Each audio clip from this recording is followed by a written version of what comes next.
সুপ্রিয় শিক্ষার্থী, আজকের কৃষি বিশ্ববিদ্যালয় কলেজ কর্তৃক আয়োজিত অনলাইন ক্লাস ও সলভ প্রোগ্রামে আমি জয়কুমার দে, হিসাব বিজ্ঞান বিষয়ের প্রভাষক, তোমাদেরকে আমন্ত্রণ জানাচ্ছি, স্বাগতম জানাচ্ছি। আজকে আমরা যে অধ্যায়টির উপর আলোচনা করব সে অধ্যায়টি হিসাব বিজ্ঞানের যে প্রাথমিক দাখিলা অর্থাৎ জাবেদা, তার পরবর্তীতে জাবেদা থেকে আমরা যে খতিয়ানে স্থানান্তর করি, যেটিকে আমরা বলি শ্রেণীবিন্যাসকরণ, সেই দুটি কার্যক্রমের নির্ভুলতা যাচাইয়ের একটি প্রক্রিয়া।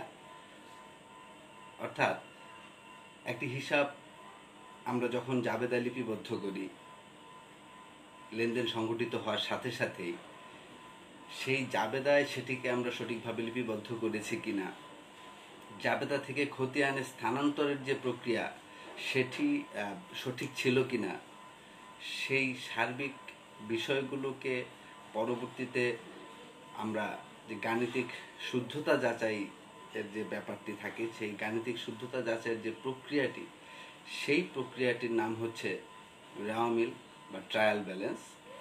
তো আজকে আমরা আলোচনা করব আমাদের সেই গাণিতিক শুদ্ধতা যাচাইয়ের প্রক্রিয়ার অংশ নিয়ে, যেটিকে আমরা রেওয়া মিল বলে থাকি বা ট্রায়াল ব্যালেন্স বলে থাকি। তো আলোচনার শুরুতেই আমরা একটু দেখে নেব যে একটি লেনদেন সংঘটিত হওয়ার সাথে সাথেই আমরা সেটিকে কিভাবে জাবেদায় লিপিবদ্ধ করি। সুপ্রিয় শিক্ষার্থী, আমরা জানি যে এটি একেবারেই বেসিক বা প্রাথমিক আলোচনা, যেটি আমরা সর্বপ্রথম বইয়ের প্রথম অধ্যায়ের দিকে আমরা যেগুলো শিখে থাকি, হিসাব বা হিসাব লিপিবদ্ধকরণের যে প্রক্রিয়া, হিসাব সমীকরণের মাধ্যমে। আমরা জানি যে আমাদের হিসাব বিজ্ঞানে একটি হিসাব সমীকরণ রয়েছে, গোল্ডেন ইকুয়েশন বলা হয় যাকে। সেটি হচ্ছে A is equal to L plus ওই। এই যে হিসাব সমীকরণটি আমাদের, অর্থাৎ এ মানে হচ্ছে অ্যাসেট, সম্পদ, এল মানে হচ্ছে লাইবিলিটিস বা দায়, ওই মানে হচ্ছে ওনার্স ইকুইটি বা মালিকানা সত্ত্ব। অর্থাৎ সম্পদ সমান সমান দায় প্লাস মালিকানা সত্ত্ব। এটি হচ্ছে হিসাব সমীকরণ। বলা হচ্ছে যে আমাদের প্রতিটি লেনদেন এই হিসাব সমীকরণ দ্বারা প্রভাবিত হবে। অর্থাৎ যে কোনো লেনদেন সংঘটিত হোক, সেই লেনদেনটি অবশ্যই এই সমীকরণের মধ্যে পড়বে। অর্থাৎ সেটি এই নিয়মটাকে অবশ্যই অনুসরণ করবে, যেখানে আমার সম্পদ সমান সমান দায় এবং সেটির সাথে যোগ হবে মালিকানা সত্ত্ব। তো আমরা এই জাবেদায় একটি লেনদেন লিপিবদ্ধ করার ক্ষেত্রে এই হিসাব সমীকরণটিকে আমরা অনুসরণ করি।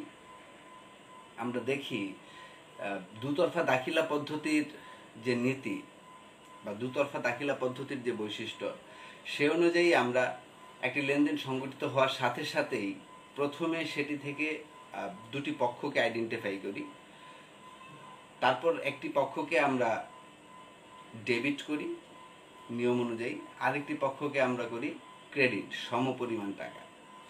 এভাবে আমরা জাবেদায় লিপিবদ্ধ করি। সেই জাবেদায় লিপিবদ্ধ করার পর আমরা সমজাতীয় হিসাবগুলোকে, এই সমজাতীয় হিসাব বলতে যেটি বোঝাচ্ছে সেটি হলো, ধরো নগদান হিসাব, সেটি কি একটা প্রতিষ্ঠানের হিসাবে মাত্র একবার আসবে না অনেকবার আসতে পারে? নিঃসন্দেহে অনেকবার আসতে পারে, কারণ নগদ লেনদেন অসংখ্যবার সংঘটিত হতে পারে বা হবে।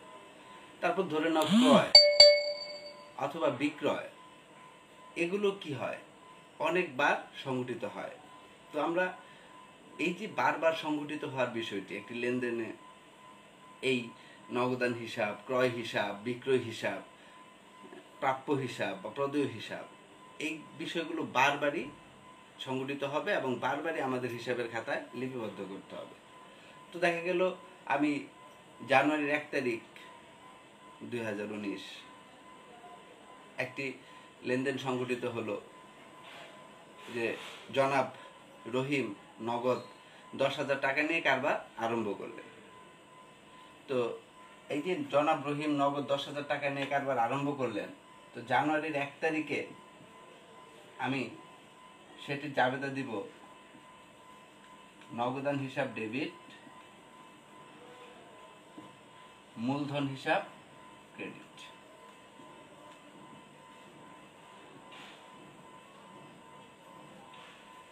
তো এই যে জনাব রহিম নগদ 10,000 টাকা নিয়ে কারবার আরম্ভ করলেন, আমি সেটি জাবেদা দিলাম নগদান হিসাব ডেবিট, মূলধন হিসাব ক্রেডিট।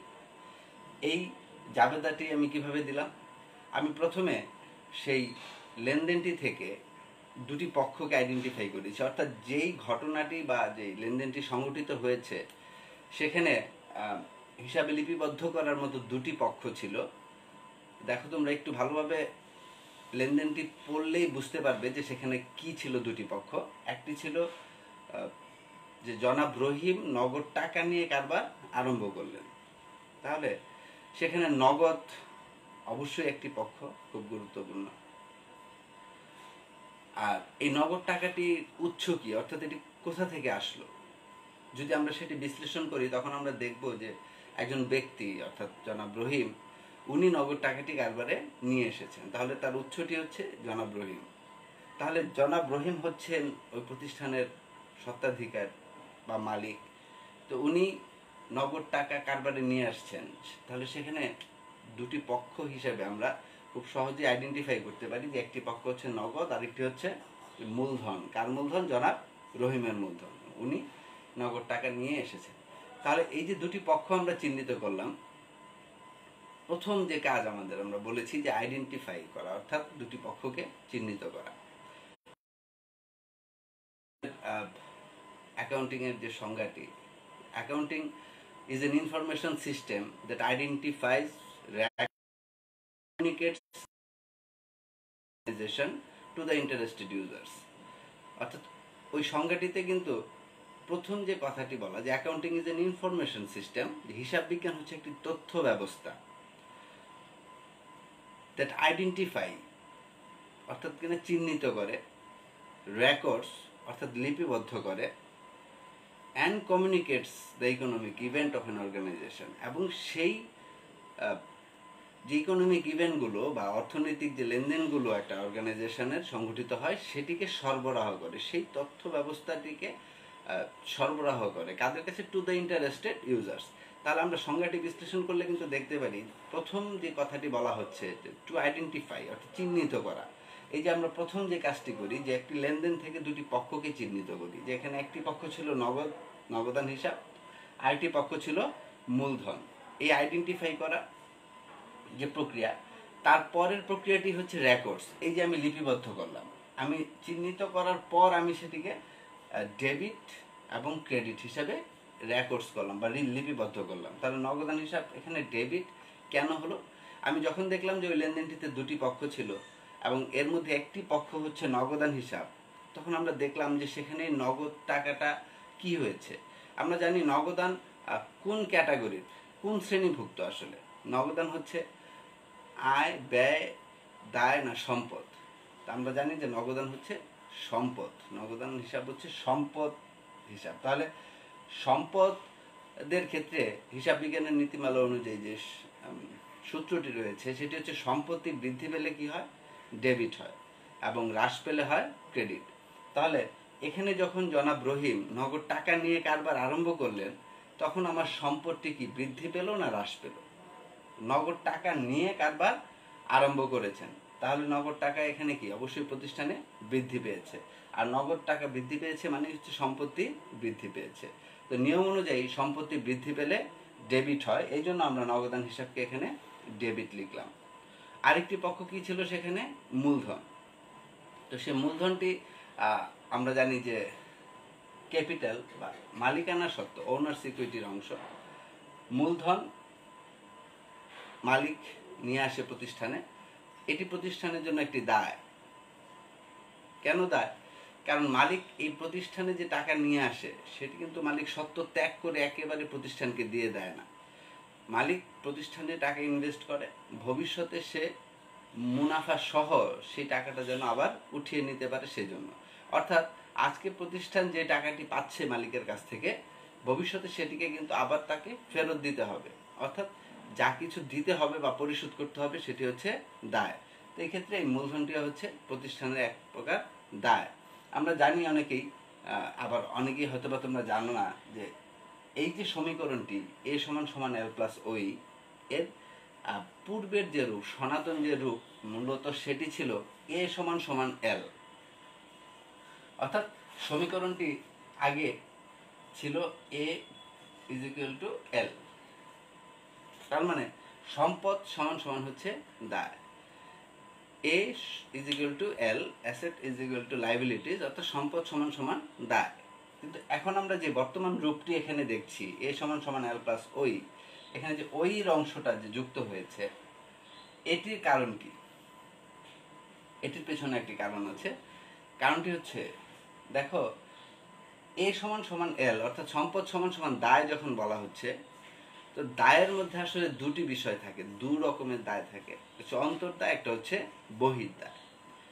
অর্থাৎ প্রতিষ্ঠানের বাইরের যারা, তারা যদি প্রতিষ্ঠানের কাছে কোনো কিছু পায় তাহলে সেটাকে আমরা বলি বহির্দায়। যেমন ধরো পাওনাদার, ব্যাংক ঋণ, এই ধরনের বাইরের থেকে, অর্থাৎ বাইরের যারা, তারা যদি প্রতিষ্ঠানের কাছে কিছু পায় তাহলে সেটিকে আমরা বলি বহির্দায়। আবার প্রতিষ্ঠানের ভেতরের বা অভ্যন্তরীণ কিছু দায়, যেমন মালিকের মূলধন, মালিক যখন টাকা দেয় প্রতিষ্ঠানে, আমি বলেছি সেটি আবার ভবিষ্যতে সে ফেরত নিবে, সেই উদ্দেশ্যটি তার থাকে, এবং প্রতিষ্ঠানে সে টাকাটি ফেরত দিতে হবে, এরকম একটি ব্যাপার থাকে বলেই এটিকেও এক দায় বলা হয়। এবং এই দায়টি হচ্ছে অন্তর্দায়, অভ্যন্তরীণ দায় প্রতিষ্ঠানের। তো যখন এই দুটো দায় আমরা একসাথে লিখে ফেলি, অর্থাৎ একটা প্রতিষ্ঠানে যখন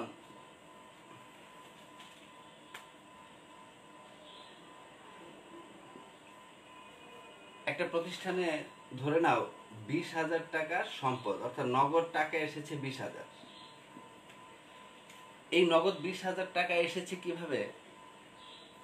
এই নগদ 20,000 টাকার মধ্যে মালিক তার নিজস্ব তহবিল থেকে দিয়েছে 10,000 এবং ব্যাংক থেকে ঋণ নেওয়া হয়েছে 10,000। এই যে এল, আমরা কিন্তু তখন এই দায় পাশেও লিখলাম 20,000 আমাদের সমীকরণ অনুযায়ী। সম্পত্তি 20,000 সমান সমান দায়ও হচ্ছে 20,000। এটা বোঝার জন্য আসলে আলাদা কোনো জ্ঞানের দরকার হয় না, যে কেউ প্র্যাকটিক্যালি সে বিজনেস স্টাডিজের না হলেও বুঝতে পারবে যে যখন একটি প্রতিষ্ঠান বা একজন ব্যক্তি, একটা প্রতিষ্ঠান যদি নগদ 10,000 টাকা মালিকের কাছ থেকে নেয় এবং ব্যাংক থেকে যদি ঋণ নেয় আরো 10,000 টাকা, তাহলে তার মোট টাকার পরিমাণ কত হয়? 20,000 টাকা। অর্থাৎ তার অ্যাসেট বা সম্পত্তির পরিমাণ হচ্ছে 20,000 টাকা। তো এখানে আমি এই সম্পত্তির ঘরে লিখলাম 20,000 টাকা। এই 20,000 টাকা দুটি উৎস থেকে এসেছে। একটি হচ্ছে মালিকের কাছ থেকে এসেছে, যেটি কিনা আমাদের অভ্যন্তরীণ দায় বা অন্তর্দায়। আর 10,000 টাকা এসেছে ব্যাংক থেকে ঋণের মাধ্যমে, যেটিকে আমরা বলবো বহির্দায়। তো ব্যাংক থেকে আমরা ঋণ নিয়েছি, বাইরের একজন পাওনাদার বা বাইরের কেউ আমাদের কাছে সেই টাকাটি পাবে, তাহলে এখানে এই 20,000 টাকা দেয়। তো দেখো, আমরা এই যে সম্পদ 20,000 এবং দায় 20,000 টাকা লিখলাম, এক্ষেত্রে কিন্তু আমার এই দায়ের পাশে দু রকমের দায় ছিল, একটি অন্তর্দায়, একটি বহির্দায়। আমরা কিন্তু আগের সূত্র অনুযায়ী সেটিকে একসাথেই লিখতে বাধ্য হতাম, একসাথেই লিখতাম আমরা।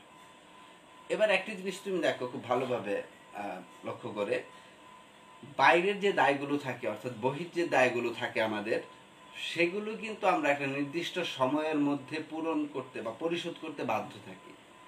সেই দায়গুলোকে পরিশোধ করতে আমরা বাধ্য থাকি। তারা একটা নির্দিষ্ট সময় দিবে, সেই সময়ের মধ্যে, সেই মেয়াদের মধ্যে আমাদের দায়গুলো অবশ্যই পরিশোধ করে দিতে হবে।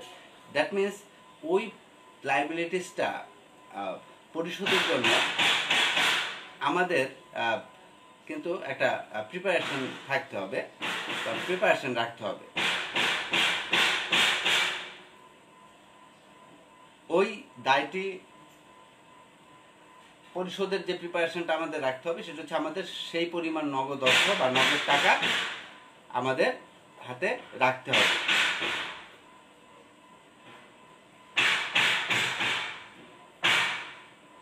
আবার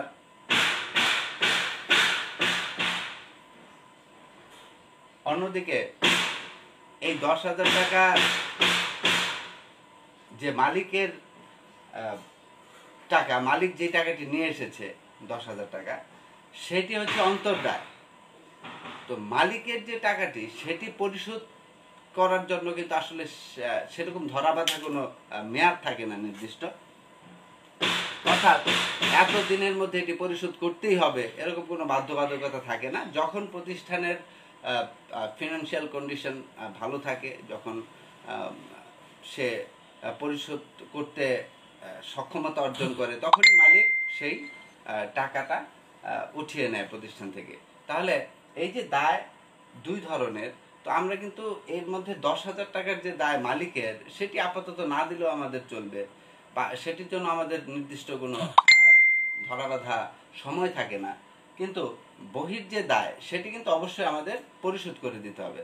তাহলে এই বহির দায় এর জন্য আমাদের একটা প্রস্তুতি রাখতে হয়। এখন শিক্ষার্থী, আমরা যদি এটা মনে করি যে আমাদের যে নগদ 20,000 টাকা আছে আর আমাদের দায় আছে হচ্ছে 20,000 টাকা, এখন আমরা যদি পুরোটাকেই মালিকের টাকা বলে মনে করে থাকি, আমরা যদি মনে করে থাকি যে এই 20,000 টাকা পুরোটাই আমাদের মালিকের, তাহলে কিন্তু এটা পরিশোধের জন্য আমাদের তেমন কোনো আলাদা প্রস্তুতি থাকবে না। এটা পরিশোধের জন্য আমাদের আলাদা তেমন কোনো প্রস্তুতি তখন থাকবে না। কিন্তু আসলে কি, সেই বহির্দায় যেটি, সেটি কিন্তু আমাদের পরিশোধ করতেই হবে। এখন এখানে আমরা পরবর্তীতে যখন ওই দায়টি পরিশোধের সময় আসে, তখন সেই দায়টি পরিশোধের জন্য আমাদের প্রস্তুতি না থাকার ফলে আমরা কিন্তু একটা বিপাকে পড়ি। অর্থাৎ আমরা তখন একটা প্রাতিষ্ঠানিক দৈন্যতায় পড়ি যে আমরা এই টাকাটা পরিশোধ করতে পারলাম না, তার ফলে আরেকটা প্রতিষ্ঠানের সাথে আমাদের হয়তো সম্পর্কের ঘাটতি হয়। তো এই কারণে পরবর্তীতে জিনিসটাকে আরেকটু মডিফাই করে, আরেকটু আধুনিক করে, এই দায়টা যে দুটি ভাগে বিভক্ত, সেটিকে অ্যাকচুয়ালি দুটি ভাগেই ভাগ করে দেওয়া হয়েছে। অর্থাৎ এই যে এ সমান সমান এল প্লাস ওই, সেটারই একটি আধুনিক রূপ। এই এল বলতে লাইবিলিটিস যেটিকে বলা হয়, এই লাইবিলিটিস বা দায়টা হচ্ছে বহির্দায় বোঝাচ্ছে। এই এল প্লাস ওই, ওইটা হচ্ছে সেই যে অন্তর্দায়, অর্থাৎ মালিকের যে মালিকানা সত্ত্ব, ওনার্স ইকুইটি বা মালিকানা সত্ত্ব, সেটিকে বোঝাচ্ছে। এ হচ্ছে মূলত সমীকরণের বিষয়টি, যেটি আগে এ সমান সমান এল ছিল এবং পরবর্তীতে এটি এ সমান সমান এল প্লাস ওই হয়েছে। এই এল প্লাস ওই হওয়ার ফলে আমরা আধুনিক একটি রূপ পেয়েছি এখানে। এবং এখন আমরা যখন এখানে লিখব যে আমার সম্পত্তির পরিমাণ কত, 20,000 টাকা, যে নগদ টাকা এসেছে কত, 20,000, সেক্ষেত্রে ওই নগদ টাকা যে 20,000 সম্পদে আছে আমার, তার মধ্যে দায় কত, দায় হচ্ছে 10,000। তার মানে এটা হচ্ছে আমার বহির্দায়, বাইরের মানুষ আমাদের কাছে যেটা পাবে। তার ওনার সিকিউরিটি বা মালিকানা সত্ত্ব কত, 10,000। এখন আমি স্পষ্টতই দেখতে পারবো যে আমার যে 20,000 টাকার সম্পদ এসেছে, সেই 20,000 টাকার সম্পদের উৎস দুটি, একটি হচ্ছে অন্তর্দায় আর একটি হচ্ছে বহির্দায়। তাহলে এই বহির্দায় যেটি, সেটি পরিশোধের জন্য কিন্তু অবশ্যই আমার সেই প্রস্তুতিটা থাকতে হবে এবং আমি সহজেই রাখতে পারবো, আমার নলেজে থাকবে যে অ্যাকচুয়ালি আমার কত টাকা পরিশোধ করতে হবে বহির্দায় হিসেবে। আচ্ছা, এটা আমি মুছে দিচ্ছি, সমীকরণটা এখানে আমি মুছে দিলাম।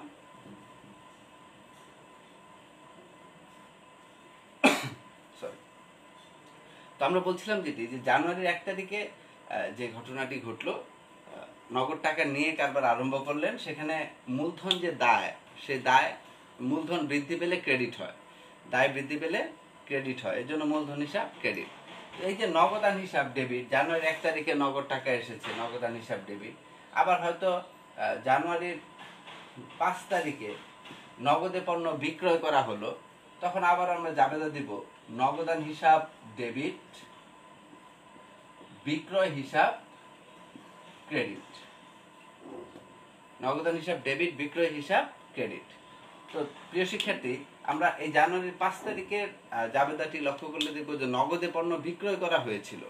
তো প্রথম আমাদের কাজ হচ্ছে সেই নগদে যে পণ্য বিক্রয় করা হলো সেখান থেকে দুটি পক্ষকে চিহ্নিত করা।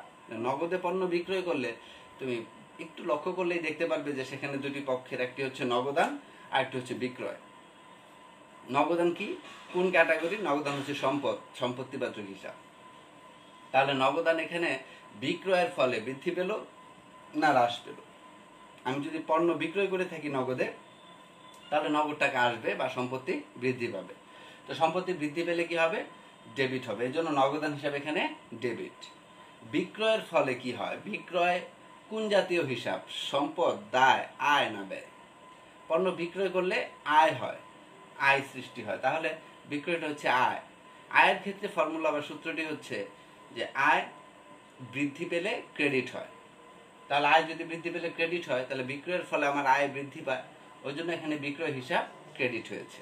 তো এইভাবে আমরা একটি লেনদেন সংগঠিত হওয়ার সাথে সাথেই নীতিমালা অনুযায়ী বা নিয়ম অনুযায়ী, দুতরফা দাখিলা পদ্ধতির নীতি অনুযায়ী আমরা দুটি পক্ষ চিহ্নিত করে একটি পক্ষকে ডেবিট এবং অন্য পক্ষকে সমপরিমাণ টাকা দ্বারা ক্রেডিট হিসাবে জাবেদায় লিপিবদ্ধ করি। ধরে নাও জানুয়ারির 15 তারিখে আরেকটি লেনদেন সংঘটিত হয়েছে, সেটি হচ্ছে নগদে বেতন প্রদান।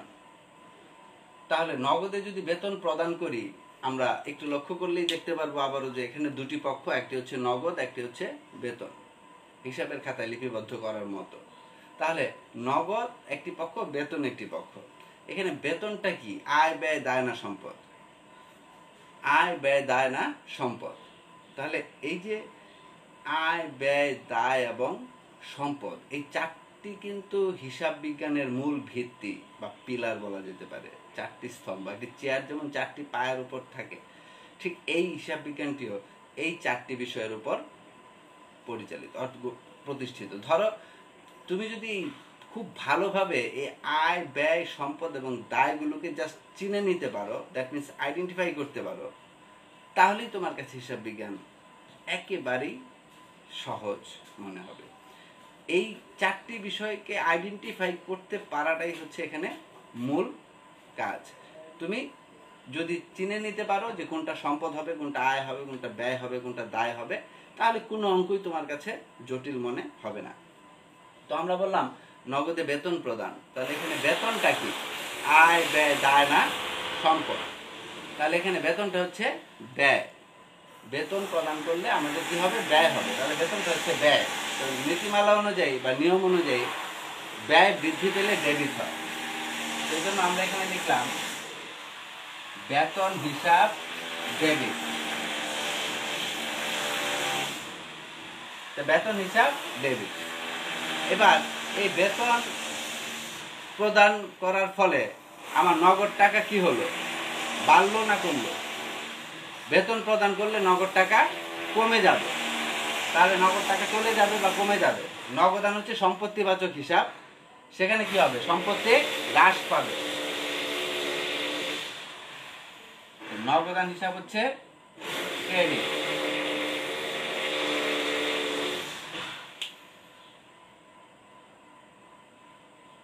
সুপ্রিয় শিক্ষার্থী, আমি বুঝতে পারছি যে একটা এক্সট্রা নয়েজ বা সাউন্ড তোমাদেরকে বিরক্ত করছে, যতটা তোমাদেরকে করছে ততটা আমাকেও, কিন্তু কিছু প্রবলেম আসলে থেকেই যায়।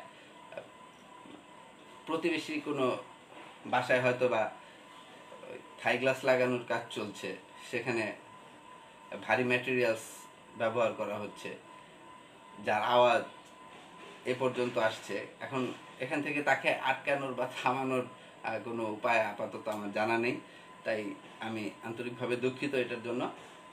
একটু কষ্ট করে মনোযোগী হতে হবে। তো দেখো, আমরা এখানে যে কাজটি করলাম যে আমরা তিনটি লেনদেন জাবেদায় লিপিবদ্ধ করলাম নিয়ম অনুযায়ী। এই যে তিনটি লেনদেন আমরা জাবেদায় লিপিবদ্ধ করলাম, এই তিনটি লেনদেনে আমরা একটা বিষয়কে কমন রেখেছি, অর্থাৎ নগদ কিছু লেনদেন, নগদের দু একটি লেনদেন আমরা এখানে দেখানোর চেষ্টা করেছি। তোমরা হয়তো ভাবছো যে স্যার আজকের ক্লাসের আলোচনা তো রেওয়া মিল, কিন্তু এখনো তো রেওয়া মিল নিয়ে তেমন কিছুই আলোচনা করা হচ্ছে না। মূল বিষয়টি হচ্ছে যে আমরা সবসময় যে কাজটি করি বা বেশিরভাগ ক্ষেত্রে আমাদের যা ঘটে সেটি হচ্ছে যে আমরা খুব বেশি একটা বুঝে কাজ করতে পারি না। একটা জিনিস যখনই আমরা করব, আমি বলেছি সেটা কেন করতে হবে, কিভাবে করতে হবে, কি কি কাজ করতে হবে, এই বিষয়গুলো খুব ভালোভাবে উপলব্ধি করতে হবে। যখনই তুমি সেটা উপলব্ধি করতে পারবে ভালোভাবে এবং এর সোর্স বা উৎসটা তুমি খুঁজে পাবে, তখনই কিন্তু তোমার কাছে সেটি অত্যন্ত সহজ মনে হবে। তো আমরা আজকে রেওয়া মিলের আমাদের লেকচার 1 আমরা আংশিক আলোচনাই করব সেখানে, কিন্তু সেটার যতটুকুই করব ততটুকুই যেন আমরা খুব ভালোভাবে বুঝে করতে পারি। আগে আমরা মূলত এই অঙ্কটি কী বা কেন করব সেই বিষয়গুলো আমরা বোঝার চেষ্টা করছি। তো এই জন্য আমি একটু পেছন থেকে, অর্থাৎ কিভাবে আসবো আমরা ওই জায়গাটিতে রেওয়া মিলের, সেই জায়গাগুলো আমরা দেখার চেষ্টা করছি। তাহলে এখানে দেখো যে আমরা 3টা ডেটের 3টা তারিখের নগদান হিসাব এখানে লিখেছি। তো এটিকে আমরা কি বলি? জাবেদা বলি। এটিকে বলা হয় জাবেদা। তো এই জাবেদায় আমি যদি বলি তোমাদেরকে যে নগদান হিসাব, এটা ওই জানুয়ারি মাসেই জাস্ট 3টা হিসাব আমি লিখেছি। কয়বার এসেছে? তোমরা বলবে যে এখানে 3বার এসেছে। জানুয়ারি 5 তারিখেও নগদান হিসাব আছে, জানুয়ারি 1 তারিখেও নগদান হিসাব আছে, 15 তারিখেও নগদান হিসাব আছে। তার মানে কি, একটি লেনদেন এরকম একটি হিসাব বারবারই আসতে পারে, সংগঠিত হতে পারে। এরকম উক্ত মাসে নগদান হিসাব হয়তো আরো কয়েকবার চলে আসবে।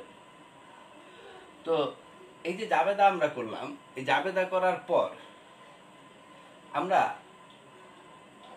এক মাস শেষে, জানুয়ারি মাস শেষে যদি জানতে চাই যে আমার হাতে নগদ উদ্ধৃতের পরিমাণ কত, তখন তাৎক্ষণিকভাবে কি আমি এই জাবেদার প্রেক্ষাপট বা দৃশ্যপট দেখে বলে দিতে পারবো যে নগদ উদ্ধৃতের পরিমাণ কত?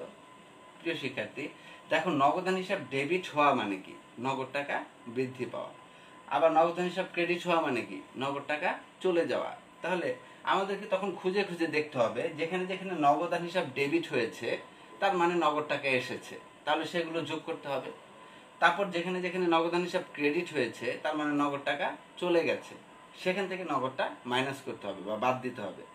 তাহলে গিয়ে কি হবে? আমার নগদের ব্যালেন্সটা বের হবে। তো এই কাজটি করার জন্য তখন আমার সেই সারা মাসের যত জাবেদায় যত লেনদেন আছে সে সবগুলোকে খুঁজতে হবে। অর্থাৎ আমি অ্যাট এ গ্লেন্স আমি কিন্তু জানতে পারলাম না যে নগদের উদ্ধৃত কত। যদি হঠাৎ করে আমার জানার দরকার পড়ে তখন সেই হিসেব নিয়ে বসতে হবে, একটা নির্দিষ্ট সময় ঘাটাঘাটি করে তারপর সেটি বের করতে হবে। কিন্তু অনেক সময় সিদ্ধান্ত গ্রহণের জন্য প্রতিষ্ঠানের হাতে ততটা সময় নাও থাকতে পারে। এই জন্যই প্রত্যেকটা প্রতিষ্ঠানেরই এমন একটি হিসাব থাকা উচিত বা প্রয়োজন, যেটি থেকে আমরা সহজেই আমাদের প্রত্যেকটি হিসাবের ব্যালেন্স খুব দ্রুত জানতে পারি। তাহলে সেটি আমাদের প্রতিষ্ঠানের অনেক গুরুত্বপূর্ণ সিদ্ধান্ত গ্রহণে সহযোগিতা করে বা সহায়তা করে। সেই কাজটির জন্যই আমরা এই রেকর্ডসের পর যে কাজটি করে থাকি সেটিকে বলা হয় ক্লাসিফিকেশন বা শ্রেণীবিন্যাসকরণ, অর্থাৎ আমরা যেটিকে বলি খতিয়ান, লেজার ইংরেজিতে। এই লেজার বা খতিয়ান এটি হচ্ছে ক্লাসিফিকেশন অর্থাৎ শ্রেণীবিন্যাসকরণ। কি শ্রেণীবিন্যাসকরণ? আমি বলেছি যে সমজাতীয় হিসাবগুলোকে আমরা একটা বাক্সে বন্দি করব। অর্থাৎ দেখো এখানে যে নগদান হিসাব, এখানে আছে বিক্রয় হিসাব। বিক্রয় অসংখ্যবার হতে পারে, বিক্রয় হিসাবও বারবার আসতে পারে। এই প্রত্যেকটা হিসাব, এই নগদান হিসাব যে অসংখ্যবার আছে, আমি এই নগদগুলাকে এখান থেকে ধরে ধরে নিয়ে একটা বাক্সে নিয়ে আসব। ফর এক্সাম্পল, এরকম আমাদের টি ছক, আমরা খতিয়ান টি ছকেও করতে পারি, আবার চলমান জেড ছকেও করতে পারি। আমি এখানে একটা টি ছকের মাধ্যমে তোমাদেরকে আংশিক ধারণা দিচ্ছি। এটা আমি এই যে সমস্ত জানুয়ারি মাসের যে নগদান হিসাবগুলো, সেটির আমি শ্রেণীবিন্যাস করছি। সেটিকে আমি এই সমজাতীয় হিসাব, নগদান হিসাব যেগুলো আছে সেই হিসাবগুলোকে আমি একটা বাক্সে বন্দি করব। সেই বাক্সটার আমি নাম দিলাম কি, নগদান হিসাব। এটা আমি নাম দিলাম নগদান হিসাব। তাহলে এই নগদান হিসাব আমি নাম দিয়ে এখন যে বাক্সটি এখানে তৈরি করলাম বা খুললাম, সেই বক্সটিতে আমি সমস্ত নগদগুলোকে নিয়ে আসবো। এখন সেই নগদগুলোকে নিয়ে আসার ক্ষেত্রে দেখো, এখানে প্রথম জানুয়ারির 1 তারিখ নগদান হিসাব কি ছিল, ডেবিট। তাহলে এই জানুয়ারির 1 তারিখ নগদান হিসাব ডেবিট ছিল, তাহলে এই নগদান হিসাবটিকে আমি কি করব, ডেবিট পাশেই লিখবো টাকার ঘরে। আমি এখানে টাকার ঘরে টাকা লিখিনি, ধরে নাও যে এটি 5,000 টাকা, ধরে নাও এটি 5,000 টাকা। তাহলে নগদান হিসাব ডেবিট কত, 5,000। আমি ডেবিট পাশে লিখবো 5,000 টাকা টাকার ঘরে।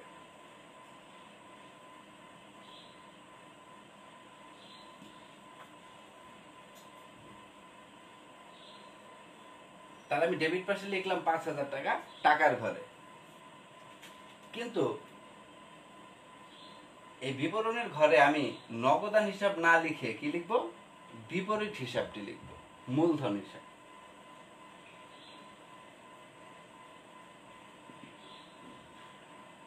তাহলে বিপরীতটা আমি কেন লিখলাম, আমি উপরে লিখেছি নগদান হিসাব, তার মানে এই বক্সে যা আসবে সবই কি, নগদ।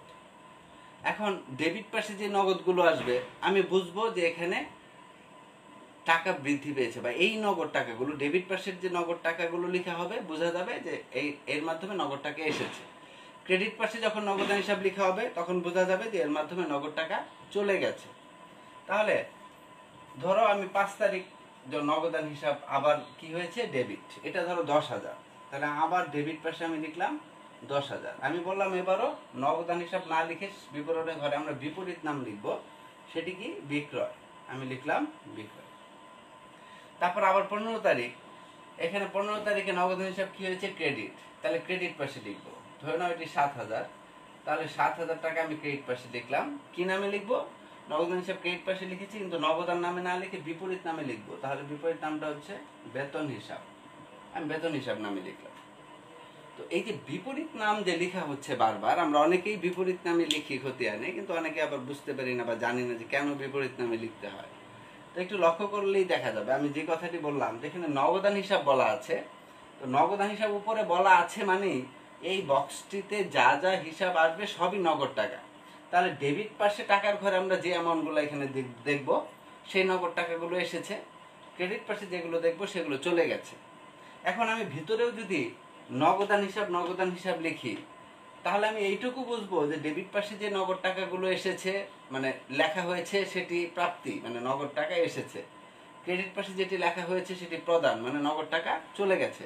কিন্তু এই ভিতরে নগদান লিখলে ঠিক কোন খাত থেকে টাকাটি এসেছে বা কোন খাতে টাকাটি চলে গেছে সেটি কিন্তু স্পষ্ট বোঝা যাবে না।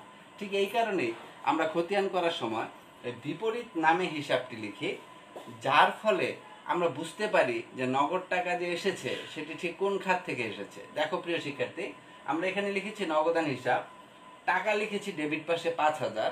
তার মানে আমি এইটুকু বুঝতে পেরেছি যে নগদ টাকা এসেছে, ডেবিট পাশে যেহেতু 5,000 টাকা লেখা হয়েছে। এবার আমি যদি হিসাবের বিবরণের ঘরের দিকে তাকাই, দেখবো সেখানে লেখা আছে মূলধন। তাহলে আমি বুঝে যাব এই নগদ টাকা যে 5,000 এসেছে সেটি মূলধন থেকে এসেছে। আমাদের প্রথম যে লেনদেনটা ছিল, জনাব রহিম 5,000 টাকা নিয়ে কারবার আরম্ভ করল। তারপর দেখো নগদে বিক্রয় ছিল 10,000। আমি এখানে ডেবিট পাশে 10,000 টাকা লিখেছি, মানে কি নগদে বিক্রয় করা হয়েছে 10,000 টাকা, নগদ টাকা এসেছে 10,000। এখন এই বাম পাশে হিসাবে শিরোনামে যখন আমি লিখেছি বিক্রয়, তখন এটি স্পষ্টই বোঝাচ্ছে যে এই 10,000 টাকা এসেছে কোন খাত থেকে, বিক্রয় খাত থেকে বা বিক্রয়ের মাধ্যমে, এ হচ্ছে 10,000। ক্রেডিট পাশে যখন আমি লিখেছি 7,000, আমি স্পষ্টই বুঝতে পেরেছি নগদ টাকা চলে গেছে। যখন আমি বাম পাশে তাকালাম, আমি দেখলাম শিরোনামের ঘরে লেখা আছে বেতন হিসাব, তার মানে এই 7,000 টাকা কোন খাতে গেল, বেতন খাতে গেল। এবার আমার ডেবিট পাশে মোট টাকা হয় কত, 15,000 টাকা। ক্রেডিট পাশে হয় কত, 7,000 টাকা। তাহলে এখানে আমি যদি ব্যালেন্স করি, তাহলে এখানে ব্যালেন্স সিডি হবে যেটি 15,000 থেকে 7,000 টাকা, তাহলে 8,000 টাকা। এই হচ্ছে 15,000 টাকা। এই সিডিটাকে আবার আমরা কি করি, এখানে ব্যালেন্স বিডি করে নিয়ে আসি 8,000 টাকা। এই ব্যালেন্স সিডি, সিডি মানে হচ্ছে ক্যারিড ডাউন। সিডি মানে হচ্ছে ক্যারিড ডাউন। ক্যারিড ডাউন মানে হচ্ছে নিচে নিত, মানে নিচে নিতে হবে। এই ছোটখাটো বিষয়গুলো সম্পর্কে আসলে সুস্পষ্ট ধারণা রাখতে হবে আমাদের। আমরা যে কাজই করি না কেন, যাই লিখি না কেন, আমরা যেন বুঝে করি সেইটি। আমরা এখানে যখন লিখলাম, দেখো ব্যালেন্স সিট, আমরা কি করলাম আসলে কাজটি, আমরা জাবেদা থেকে খতিয়ানে স্থানান্তর করলাম নগদান হিসাব।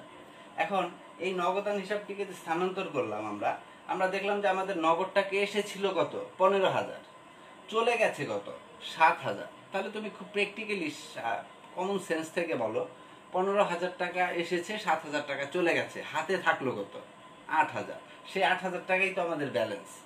আমরা এই ব্যালেন্সটাই নির্ণয় করলাম এখানে। তো দেখো, আমরা যখন এখানে ব্যালেন্স সিডি লিখেছি, সিডি মানে হচ্ছে ক্যারিড ডাউন। ক্যারিড ডাউন মানে হচ্ছে নিচে নিত। তো অনেকেই বলে যে এই যে 8,000 টাকা এখানে, এটাকে যখন আমরা বিডি করলাম তখন এখানে আবার নিয়ে আসলাম না, তাহলে এইখান থেকে এইখানে যে আনা, এই যে নিচে আনা, এই নিচে, এই ক্যারিড ডাউন মানে হচ্ছে নিচে নিত, কিন্তু আসলে এটা এই নিচে না।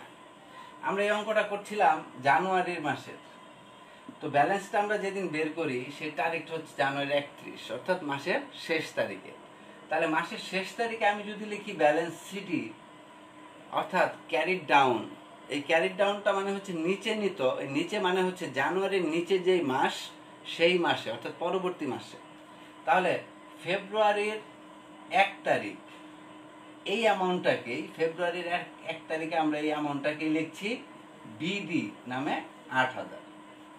এই ফেব্রুয়ারির 1 তারিখে আমরা ওই অ্যামাউন্টটাকে আবার কি লিখছি, বিডি নামে। অর্থাৎ এখানে যে আমি ব্যালেন্স সিডিটা বের করেছি এটা জানুয়ারির 31, আবার এখানে যখন বিডি লিখবো তখন সেটি হবে ফেব্রুয়ারির 1 তারিখ।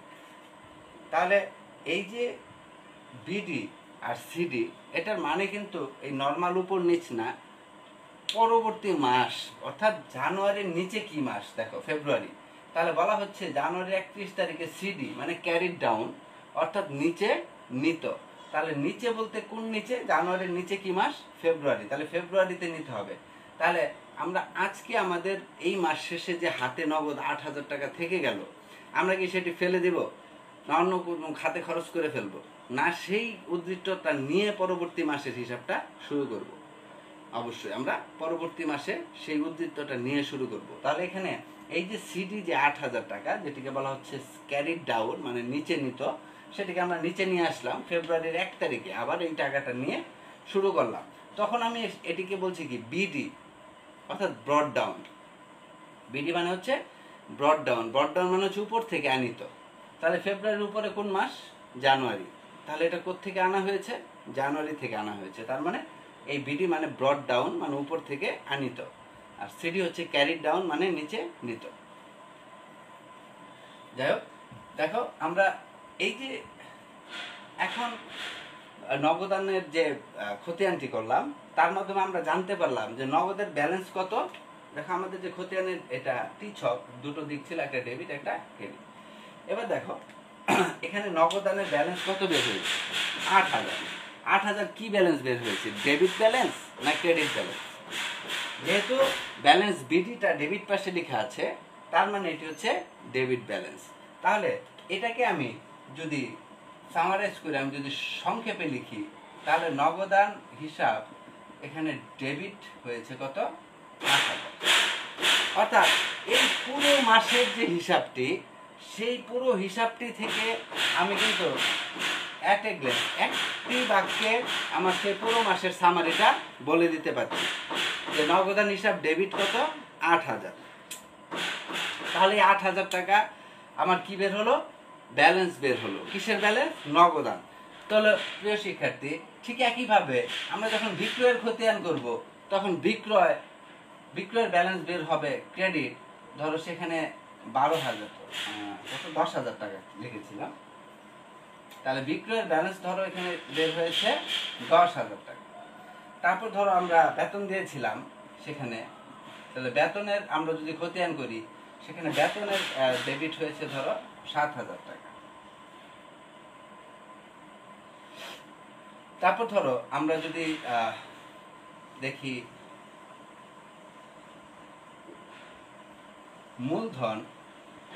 মূলধনের যদি আমরা ব্যালেন্স করি সেখানে মূলধনের ক্রেডিট ব্যালেন্স হবে কত?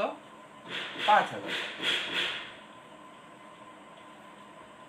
তো এই যে মাত্র যে আমরা জাবেদাগুলো নিয়ে আলোচনা করলাম সেখান থেকে মূলত 4টা হিসাব বের হয়ে এসেছে, একটা নগদ, একটা বিক্রয়, একটা বেতন, একটা হচ্ছে মূলধন। এবার আমি এটা মুছে দিলাম খতিয়ানটি।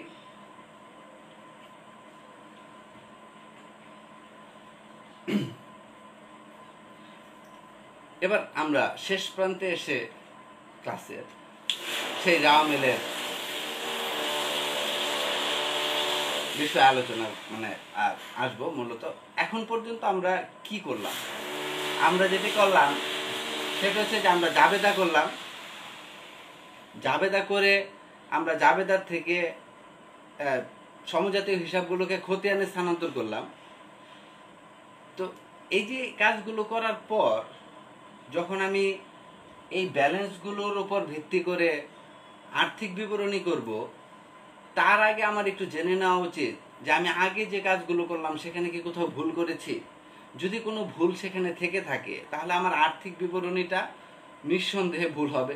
এবং এত বড় একটা কাজ, গুরুত্বপূর্ণ একটা কাজ ভুল তথ্য দিয়ে যদি আমি করে ভুল রেজাল্ট পাই বা বের করি বা নির্ণয় করি, তাতে আমার কি লাভ হবে? সেই জন্য আমরা এই পর্যায়ে এসে একটা গাণিতিক শুদ্ধতা যাচাইয়ের চেষ্টা করি। সেই গাণিতিক শুদ্ধতা যাচাইয়ের মাধ্যমে আমরা বুঝে নেওয়ার চেষ্টা করি যে এখন পর্যন্ত আমি যা করেছি সেটা কি সঠিক ছিল না ভুল ছিল। যদি কোনো ভুল থাকে তাহলে সেটা আমরা সংশোধন করে ফেলতে পারবো, আর যদি ভুল না থাকে তাহলে আমি নিশ্চিত হতে পারবো যে কোনো ভুল ছিল না। তো দেখো কিভাবে সেটি করা হয়। এই যে রাও মিল বা ট্রায়াল ব্যালেন্স, এখানে আমরা যে কাজটি করি, ক্রমিক নং লিখি। এখানে আমরা লিখি ক্রমিক নং, তারপর আমরা লিখি হিসাবের শিরোনাম,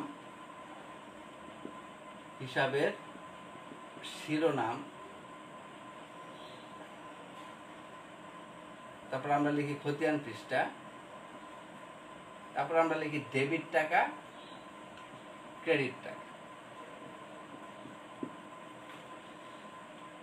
অর্থাৎ এই যে আমি খতিয়ানের মাধ্যমে যে ব্যালেন্সগুলো বের করব, সেই ব্যালেন্সগুলো কি কি ব্যালেন্স হয়েছে সেই অনুযায়ী আমি রাও মিলে শুধু বসাবো।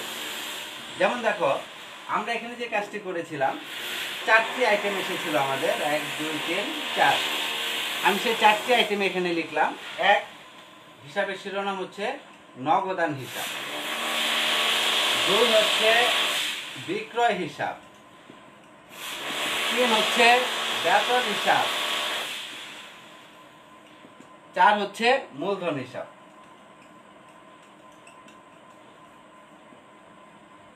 এই যে 4টি আইটেম এসেছে,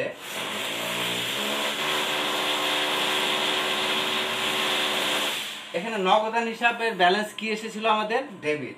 তাহলে আমি ডেবিট পাশে লিখলাম 8,000। বিক্রয় হিসাবের ব্যালেন্স কি এসেছে? ক্রেডিট। তাহলে আমি ক্রেডিট পাশে লিখলাম 10,000।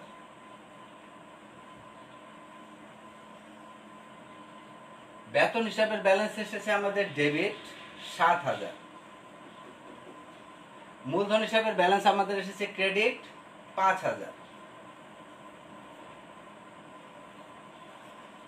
এই তো 4টা ব্যালেন্স আমাদের এসেছে।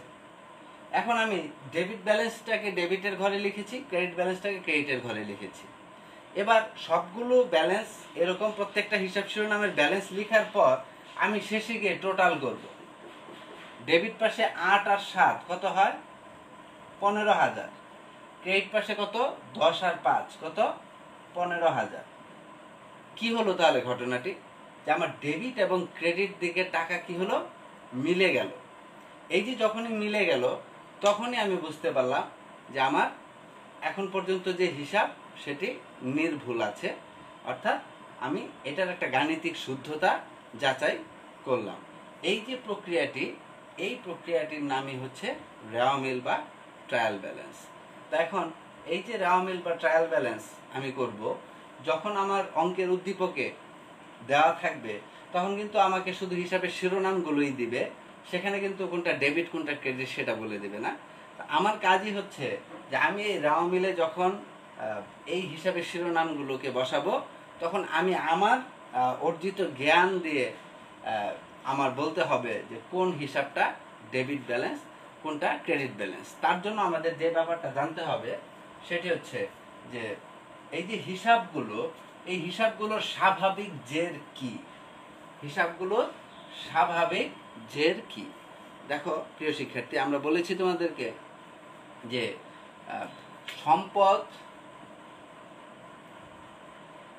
দায়, আয় এবং হচ্ছে ব্যয়, এই যে চারটি বিষয় সম্পদ, দায়, আয় ও ব্যয়, এই চারটি বিষয় জানা থাকলে বা চারটি বিষয় যদি তুমি ভালোভাবে আইডেন্টিফাই করতে পারো, তাহলে কিন্তু তোমার দ্বারা সমস্ত অঙ্কই সহজে করা সম্ভব।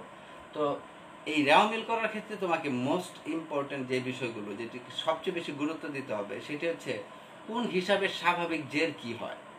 স্বাভাবিক জের বলতে এটি বোঝাচ্ছে যে সম্পদ, সম্পদ নর্মালি কি বা সম্পদ বৃদ্ধি পেলে কি হয়। এই যে কোনো হিসাবের বৃদ্ধি পেলে যেটি হবে সেটি হচ্ছে স্বাভাবিক জের। যেমন সম্পদ, নর্মালি আমাদের সম্পদ কি হবে, বৃদ্ধি পেলে কি হয়, ডেবিট। তাহলে সম্পত্তির স্বাভাবিক জের হচ্ছে, সম্পত্তির স্বাভাবিক জের হচ্ছে ডেবিট। প্রিয় শিক্ষার্থী, আশা করি কথাটি বুঝতে পারছো তোমরা। সম্পত্তির স্বাভাবিক জের, আমি যদি তোমাকে প্রশ্ন করি যে আসবাবপত্র কি হয়, ডেবিট না ক্রেডিট, তুমি কি বলবে? প্রথম অবস্থায় বলবে ডেবিট, কিন্তু আসবাবপত্র তো ক্রেডিটও হতে পারে। আসবাবপত্র যদি বৃদ্ধি পায় বা আসে প্রতিষ্ঠানে, তাহলে ডেবিট হবে। চলে গেলে কি হবে, ক্রেডিট। তার মানে কি, এটি দুটোই হতে পারে, ডেবিট হতে পারে আবার ক্রেডিট হতে পারে। কিন্তু আমি যখনই তোমাকে বললাম যে আসবাবপত্র কি, তখন তুমি কিন্তু এক কথায় বলে দিলে ডেবিট। কেন বললে ডেবিট? কারণ আসবাবপত্রের বা সম্পত্তির স্বাভাবিক জের হচ্ছে ডেবিট। সম্পত্তি বৃদ্ধি পেলে যা হয় তুমি তাই বলেছো, তাহলে সম্পত্তির স্বাভাবিক জের হচ্ছে ডেবিট। দায়ের স্বাভাবিক জের কি? দায়ের স্বাভাবিক জের হচ্ছে ক্রেডিট, অর্থাৎ দায় বৃদ্ধি পেলে কি হয়, ক্রেডিট হয়। আয়ের স্বাভাবিক জের কি? আয়ের স্বাভাবিক জের হচ্ছে ক্রেডিট, কারণ আয় বৃদ্ধি পেলে কি হয়, ক্রেডিট হয়। ব্যয়ের স্বাভাবিক জের কি? ব্যয়ের স্বাভাবিক জের হচ্ছে ডেবিট, কারণ ব্যয় বৃদ্ধি পেলে কি হয়, ডেবিট হয়। তাহলে এই যে আমরা যদি এই বিষয়টা জেনে থাকি যে আমাদের সম্পত্তির স্বাভাবিক জের ডেবিট, দায় নর্মালি কি হয়, ক্রেডিট, আয় কি হয়, ক্রেডিট, ব্যয় কি হয়, ডেবিট, এটা জানা থাকলে আমরা সহজেই রেওয়া মিলটি করতে পারবো। আমরা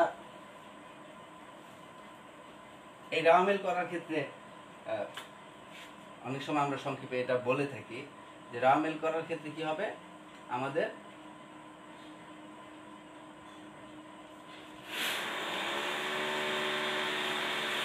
ডেবিট ক্রেডিটকে লিখতে হবে।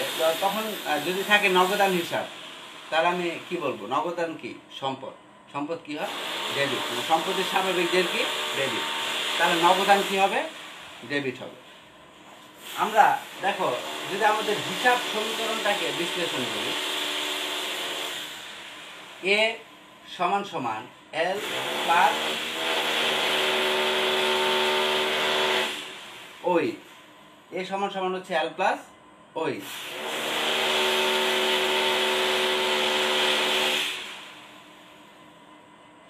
এই যে আমরা প্রথমে যে আলোচনা করেছিলাম যে সম্পদ সমান সমান দায় প্লাস মালিকানা সত্ত্ব, এই মালিকানা সত্ত্ব যেটি, এই বিষয়গুলা এর মধ্যে কি কি আসে দেখো, সি মানে ক্যাপিটাল, প্লাস হচ্ছে আর, আর মানে রেভিনিউ মানে আয়, মাইনাস হচ্ছে ই মানে এক্সপেন্স ব্যয়, মাইনাস হচ্ছে ডি। অর্থাৎ এই যে ওই বা মালিকানা সত্ত্ব, এই মালিকানা সত্ত্ব কিন্তু কয়েকটি উপাদানের সমন্বয়ে গঠিত। কি কি উপাদান? মালিক যখনই মূলধন দেয় প্রতিষ্ঠানে, তখনই কিন্তু মালিকের অধিকার প্রথম নিশ্চিত হয় বা প্রতিষ্ঠিত হয়, তাহলে মূলধনটা হচ্ছে মালিকানা সত্ত্বের মূল উপাদান। তারপর প্রতিষ্ঠানে যে মালিক মূলধন দিল, প্রতিষ্ঠান থেকে যে আয় হবে সেটি কি হবে, কে পাবে? মালিক পাবে। তাহলে সেটি মালিকের মালিকানা সত্ত্বকে কি করবে? বৃদ্ধি করবে। এই জন্য সি প্লাস হচ্ছে আর, অর্থাৎ রেভিনিউর ফলে মালিকানা সত্ত্ব বৃদ্ধি পাবে। আয় হলে মালিক নিবে, তাহলে ব্যয় হলে কাকে দিতে হবে? মালিককেই দিতে হবে। এই জন্য মাইনাস হচ্ছে এক্সপেন্স বা ব্যয়। ব্যয় হলে এটা মালিকানা সত্ত্ব থেকে মাইনাস হবে। ড্রয়িংস বা উত্তোলন, মালিক যদি প্রতিষ্ঠান থেকে টাকা নেয় বা উত্তোলন করে তাহলে সেটি কি হবে? মাইনাস হবে, মালিকানা সত্ত্বকে হ্রাস করবে বা মালিকানা সত্ত্ব কমে যাবে। তো সুপ্রিয় শিক্ষার্থী, আশা করি তোমরা এই কথাটা বুঝতে পেরেছো যে মালিকানা সত্ত্ব 4টি উপাদানের সমন্বয়ে গঠিত। সি বা ক্যাপিটাল বা মূলধন, এটি মালিকানা সত্ত্বকে বৃদ্ধি করে। আর মানে রেভিনিউ, এটিও মালিকানা সত্ত্বকে বৃদ্ধি করে। আয়ের মাধ্যমে মালিকানা সত্ত্ব বেড়ে যায়। এক্সপেন্স বা ব্যয়, এটি মালিকানা সত্ত্বকে হ্রাস করে, এই জন্য এটি মাইনাস। ডি হচ্ছে ড্রয়িংস বা উত্তোলন, এটিও মালিকানা সত্ত্বকে হ্রাস করে, এই জন্য এটি হচ্ছে মাইনাস। এবার দেখো, আমরা যদি এটিকে একটু রিঅ্যারেঞ্জ করি, যে এ সমান সমান এল প্লাস ওই না লিখে আমরা যদি লিখি সি প্লাস আর মাইনাস ই মাইনাস ডি, তাহলে কি ভুল হবে? আমরা ওই না লিখে ওই 4টা উপাদানকে লিখলাম এখানে। তাহলে এ সমান সমান এল প্লাস সি প্লাস আর মাইনাস ই মাইনাস ডি। তাহলে এই যে আমরা এটাকে একটু বিন্যাস করে আমরা এভাবে লিখলাম। এই লেখার ফলে দেখো, এই পাশে এ একটি মাত্র আইটেম, আর এই পাশে কি এল প্লাস সি প্লাস আর মাইনাস ই মাইনাস ডি অনেকগুলো। তাহলে এখানে ভারসাম্য রক্ষা হচ্ছে না। এই ভারসাম্য রক্ষা না হওয়ার কারণে আমরা এটিকে আরেকটু রিঅ্যারেঞ্জ করি। আমরা এ এখানে যে মাইনাস দুইটা আইটেম ই মাইনাস ডি, এটাকে যদি আমরা এই পাশে নিয়ে আসি সমান সমানের, তাহলে এ প্লাস ই প্লাস ডি সমান সমান ওই পাশে কি থাকলো? এল প্লাস সি প্লাস আর। খুব জটিল মনে হচ্ছে? যে আমরা প্রথমে কি করলাম? হিসাব সমীকরণটাকে লিখলাম, হিসাব সমীকরণের বর্ধিত রূপটাকে লিখলাম। যে ওনার্স ইকুইটি মানে হচ্ছে মালিকানা সত্ত্ব সি প্লাস আর মাইনাস সি মাইনাস ডি। তারপর আমরা এটিকে একটু নিজেদের মতো করে সমান এই এল প্লাস ওই না লিখে আমরা ওই উপাদানগুলো লিখলাম। তারপর এখানে একটা ভারসাম্য রক্ষা করলাম। একা ছিল এ, ওই পাশে ছিল 5 জন। এখন এটাকে আমরা কি করলাম? 3 জন 3 জন, এইভাবে একটা সুন্দর ভারসাম্যতে নিয়ে আসলাম। এবার দেখো, এই পাশে যে 3টা উপাদান এসেছে এ প্লাস ই প্লাস ডি, এই 3টা উপাদানের স্বাভাবিক জের হচ্ছে ডেবিট। অর্থাৎ এই 3টা উপাদান বৃদ্ধি পেলে কি হবে? ডেবিট হবে। আবার এই 3টা উপাদানের স্বাভাবিক জের হচ্ছে ক্রেডিট। তাহলে আমাদের এই রিঅ্যারেঞ্জের ফলে এটি কিন্তু একটা সুন্দর ফর্মুলায় চলে এসেছে যে এ প্লাস ই প্লাস ডি, অর্থাৎ দেখো সম্পদ অ্যাসেট বা সম্পদ, এক্সপেন্স বা ব্যয়, ড্রয়িংস বা উত্তোলন, এই 3টা আইটেম যদি হয়, আমরা যদি রাও মিল করার সময় দেখি এটি সম্পদ, তাহলে এটি কি হবে? ডেবিট হবে। আমরা যদি দেখি এটি ব্যয়, তাহলে কি হবে? ডেবিট হবে। আমরা যদি দেখি এটি উত্তোলন বা ড্রয়িংস, তাহলে কি হবে? ডেবিট হবে। আমরা যদি রাও মিলের উদ্দীপকে দেখি এটি লাইবিলিটিস বা দায়, তাহলে কি হবে? ক্রেডিট হবে। আমরা যদি দেখি এটি মূলধন বা ক্যাপিটাল, তাহলে ক্রেডিট হবে। আমরা যদি দেখি এটি রেভিনিউ বা আয়, তাহলে কি হবে? ক্রেডিট হবে। তাহলে আমরা ভিন্ন কোনো ফর্মুলা বা মুখস্থ বিদ্যা ঝেড়ে ফেলে আমরা শুধুমাত্র যদি এই হিসাব সমীকরণটাকেই একটু বিশ্লেষণ করে এরকম নিজেদের মতো করে একটা ফর্মুলায় নিয়ে আসতে পারি, তাহলে কিন্তু সঠিক নিয়ম অনুযায়ী আমি খুব সহজেই আইটেমগুলো বা হিসাব শিরোনামগুলো দেওয়া থাকবে, সেখান থেকে কোনটা ডেবিট হবে আর কোনটা ক্রেডিট হবে সহজেই চিনে নিতে পারবো। তাহলে এই যে এ প্লাস ই প্লাস ডি, এল প্লাস সি প্লাস আর, এটিও কিন্তু তোমাকে মুখস্থ করতে হচ্ছে না। তুমি যখন হিসাব সমীকরণটা মাথায় থাকবে তোমার, তখন তুমি এটিকে এভাবে একটু রিঅ্যারেঞ্জ করে করে এই জায়গায় যে কোনো সময় চলে আসতে পারবে। তাহলে আমার মনে হয় যে এটি তোমাদের জন্য একটি সহজ প্রক্রিয়া বা ফর্মুলা হতে পারে রাও মিলের বেশিরভাগ অংশটি করে ফেলার। আমরা আজকে লেকচার 1-এ যেটুকু আলোচনা করলাম সেটি হচ্ছে যে রেওয়া মিল উৎসটা আসলে কি, কেন আমরা রেওয়া মিলটা করব, সেটি পাশাপাশি হচ্ছে রেওয়া মিলের যে হিসাব শিরোনামগুলো বা উদ্দীপকে যে হিসাবগুলো দেওয়া থাকবে সেই হিসাবগুলোই তো হচ্ছে অঙ্কের মূল অংশ। সেখান থেকে আমরা এই ফর্মুলার মাধ্যমে, এই নিয়মের মাধ্যমে আমরা কিন্তু বেশিরভাগ কাজটি করে ফেলতে পারবো। অর্থাৎ নগদান হিসাব, এটি কি সম্পদ, সম্পদ যদি হয় আমরা মাত্র শিখলাম যে সম্পত্তি স্বাভাবিক জের হচ্ছে ডেবিট, তাহলে এটি ডেবিট হবে। ধরে নাও বেতন, এটি হচ্ছে ব্যয়, তাহলে ব্যয় মানে কি এক্সপেন্স, এক্সপেন্স কি এই পাশে আছে ই, তাহলে এটি স্বাভাবিক জের হচ্ছে ডেবিট, তাহলে বেতন থাকলে ডেবিট হবে। তারপরে যত ব্যয় আছে পৃথিবীতে সমস্ত ব্যয়গুলো কি হবে, ডেবিট হবে। যত আয় আছে পৃথিবীতে সমস্ত আয়গুলো কি হবে, ক্রেডিট হবে। যত দায় আছে সমস্ত দায়গুলো ক্রেডিট হবে। যত সম্পদ আছে সমস্ত সম্পদগুলো ডেবিট হবে। আমরা এইভাবে যদি সামষ্টিকভাবে এই বিষয়গুলোকে শিখতে পারি তাহলে প্রত্যেকটা আইটেম আলাদা আলাদা করে মুখস্থ করার কোনো প্রয়োজন আমাদের পড়বে না। তো আমরা চেষ্টা করবো ওইভাবে এই কাজগুলো করতে। আমরা তোমাদের নেক্সট ক্লাসে রেওয়া মিলের কিছু ক্রিটিক্যাল আইটেম বা কিছু গুরুত্বপূর্ণ নিয়ম বা নীতি সম্পর্কে আমরা আলোচনা করব। আশা করি তোমরা অত্যন্ত মনোযোগ সহকারে এবং ধারাবাহিকতা রক্ষা করে পরের ক্লাসটিতে অংশগ্রহণ করবে। আজকের এই ক্লাসের যে অংশটুকু আমরা যেটি আলোচনা করলাম সেটি আজকের নেক্সট ক্লাসের জন্য আমাদের ব্যাপক সহায়ক ভূমিকা রাখবে। আমরা ওই ক্লাসে যখন একটি উদ্দীপক নিয়ে পুরোপুরি আলোচনা করব, সরাসরি আমরা একটি অঙ্ক করব সেখানে হাতে কলমে, পাশাপাশি যেই এক্সেপশনাল কিছু আইটেম বা কিছু নিয়ম রেওয়া মিলের রয়েছে সেটিকে আমরা সুনির্দিষ্টভাবে তোমাদের জন্য উপস্থাপন করব, দেখাবো। তো সেই পর্যন্ত তোমরা আজকের যে বিষয়গুলো আমরা আলোচনা করেছি সেটি বাসায় একটু দেখবে, প্র্যাকটিস করবে। দু একটা অঙ্ক নিয়ে, উদ্দীপকটি নিয়ে তোমরা সেই হিসাবে শিরোনামগুলো পড়ে এইভাবে নিজেরা বুঝতে পেরেছো কি না, কোনটা স্বাভাবিক যে কি হবে সেটা একটু যাচাই করার চেষ্টা করবে। আজকের একটা ক্লাসে আমরা হয়তো বা পণ্ডিত হয়ে যেতে পারবো না, কিন্তু যেটুকু আমরা জ্ঞান অর্জন করেছি বা শিখেছি সেটিকে আমরা সামান্য ইমপ্লিমেন্ট করলে পরে সেটা আমাদেরকে কিছুটা অ্যাডভান্স করে রাখবে নেক্সট ক্লাসের জন্য। এবং নেক্সট ক্লাসে আমি কথা দিচ্ছি, নেক্সট ক্লাস শেষে আমরা একটা রেওয়া মিল 100% সঠিকভাবে নির্ভুলভাবে করতে পারবো, সবাই আমরা করতে পারবো সেটি। এবং কিছু ক্রিটিক্যাল যে পদ্ধতি বা কিছু বিষয় এখানে রয়েছে সেই বিষয়গুলোকে আমরা এমনভাবে ক্লিয়ার করে দিব তোমাদের জন্য যেটি নিয়ে আর ভবিষ্যতে কখনো কোনো সমস্যা হবে না। তো সেই পর্যন্ত সবাই সুস্থ পড়াশোনার সাথেই থাকো। পরবর্তী ক্লাসে দেখা হবে এই প্রত্যাশা রেখে আজকের মতো এখানে বিদায় নিচ্ছি। ধন্যবাদ সবাইকে।